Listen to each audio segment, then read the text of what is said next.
दरम्यान या प्रकरणाशी आपला दुरान्वय संबंध नाही अशी प्रतिक्रिया राज्याचे उपमुख्यमंत्री अजित पवार यांनी दिली आहे। तर आज संध्याकाळी कसबटे कुटुंबियांना भेटणार असल्याचं सुद्धा अजित पवार यांनी सांगितलं।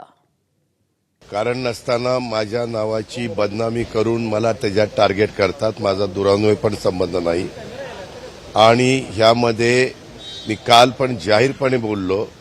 मी पहिल्या दिवसापासून आमचे चोबे म्हणून सीपी आहेत, मी पुण्याच्याही सीपीला सांगितलं आणि पिंपरी चिंचवडच्याही दोघं अटक नव्हते, त्यांनी 3 टीम सोडलेल्या होत्या। काल पुन्हा मी सकाळी चोबेला सांगितलं की अजून टीम वाढवा, पण ह्यांना अजिबात सोडता कामा नये, ताबडतोब अटक करून त्यांना जे काही आता नवीन आपण काही कायदे केलेले आहेत, जुने कायदे आहेत, ह्या सगळी कलमं लावून ह्यांचे जे कोणी ह्याच्यात दोषी असतील त्यांच्यावर कारवाई झाली पाहिजे।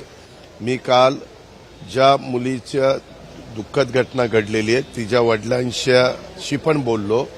आज मी माझे कोल्हापूरचे कार्यक्रम करून ज्यावेळेस पुण्याला जाईन त्यावेळेस मी संध्याकाळी त्यांच्या घरी भेटायला पण जाणार आहे।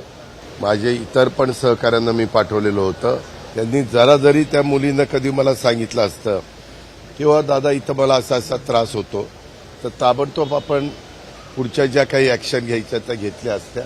ह्या संपूर्ण जे कोणी दोषी असतील हगवणे परिवारातले त्यांच्यावर अतिशय कडक कारवाई केली जाणार आहे। एबीपी माझा, उघडा डोळे बघा नीट।